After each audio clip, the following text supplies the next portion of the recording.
नमस्कार दोस्तों, स्वागत है आपका समाचार न्यूज में। मैं मुनीश शर्मा।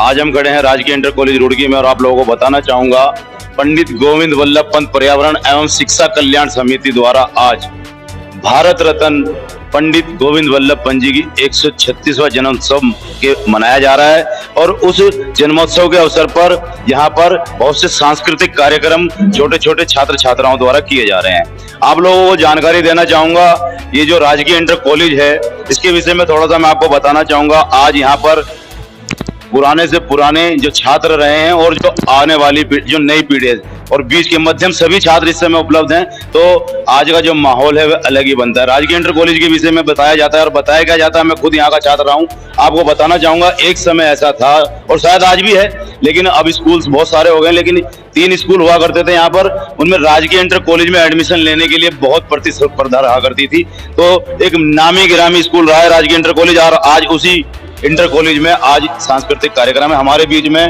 भारतीय जनता पार्टी के प्रदेश प्रवक्ता श्री सुरेश जोशी जी यहाँ पर मौजूद हैं। आज जानकारी लेंगे, क्या कहना चाहेंगे आज इस प्रकार रुड़की में और राजकीय इंटर कॉलेज में। और अब बहुत एक बड़ा कार्यक्रम किया जा रहा है क्योंकि आज 136वां जन्मोत्सव है पंडित गोविंद वल्लभ पंत जी का। तो किस प्रकार से शुभकामनाएं देना चाहेंगे इन छात्रों छात्राओं को, और ये जो स्टाफ और ये जो समिति है इसके द्वारा जो कार्यक्रम किया गया, इनको किस प्रकार शुभकामनाएं देना चाहिए? देखिए, जो गोविंद वल्लभ पंत पर्यावरण समिति यहाँ पे काम कर रही है बड़े लंबे समय से, और बहुत उत्कृष्ट कार्य इन्होंने जनपद हरिद्वार में पर्यावरण के क्षेत्र में किए हैं, ये उसके लिए बधाई के पात्र हैं। और आज हम लोग पंडित गोविंद वल्लभ पंत जी को उनकी 136वीं जयंती जो कल मनाई जाएगी, उसके उपलक्ष्य पर सब लोग श्रद्धा सुमन अर्पित करने के लिए और साथ ही साथ स्वतंत्रता आंदोलन से लेके इस प्रदेश और इस देश के विकास में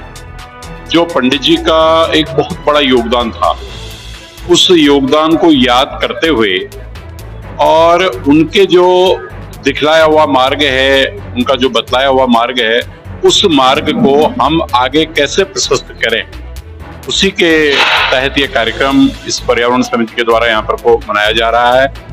और हम लोगों की विशेष करके एक आशा और अपेक्षा ये रहेगी कि जैसे आपने भी बताया कि अटल उत्कृष्ट विद्यालय रुड़की जो जिसमें हम लोग अभी इस कार्यक्रम को कर रहे हैं, ये बहुत पुराना विद्यालय है। यहाँ के छात्र और छात्राएं देश के अंदर प्रदेश के अंदर विभिन्न पदों में रह करके काम कर रहे हैं।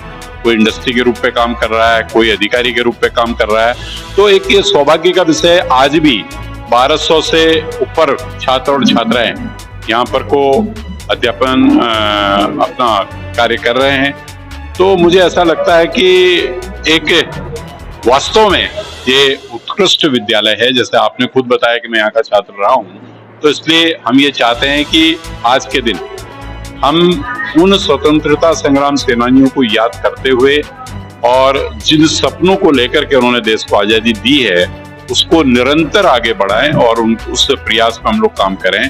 और साथ ही साथ जो इस विद्यालय के छात्र छात्राएं हैं, उनको मेरी बहुत बहुत शुभकामनाएं हैं कि वो अपना देश और प्रदेश के विकास में, देश और प्रदेश की प्रगति में अपना योगदान दें। भारत रत्न से नवाजे गए थे पंडित गोविंद वल्लभ, रत्न बन जाता है वो पूर्ण भारत का हो गया।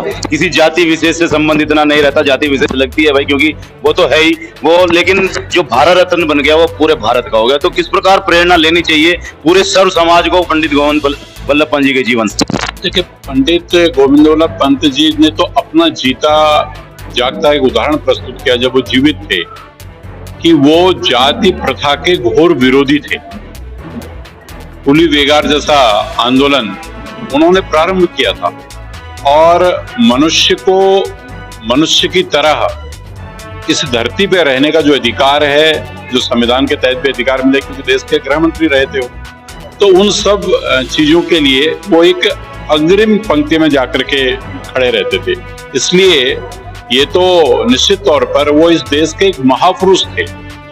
अगर हम उनको किसी जाति से, किसी धर्म से इंकित नहीं कर सकते हैं, वो देश के महापुरुष थे, देश के बारे में सोचते थे, दुनिया के बारे में सोचते थे, मानव के बारे में सोचते थे। तो वो एक ऐसा व्यक्तित्व था कि जिसने मानव को मानव समझा और मानव के जो अधिकार हैं और उन अधिकारों को कैसे वो प्रदत्त करे, कैसे प्राप्त करे, इस दिशा में उन्होंने महत्वपूर्ण कार्य किया। आज पहुंचे हैं आप यहाँ पर राजकीय इंटर कॉलेज में, किस प्रकार शुभकामनाएं देना चाहेंगे इस पर? मेरी शुभकामनाएं तो इसके साथ हमेशा है, हमेशा रहेगी। और शुभकामनाएं में मैं चाहती हूँ कि आगे बढ़े कॉलेज और आगे जितने भी काम हुए हैं वो अच्छी तरीके से हों, ज्यादा से ज्यादा अच्छी तरीके से।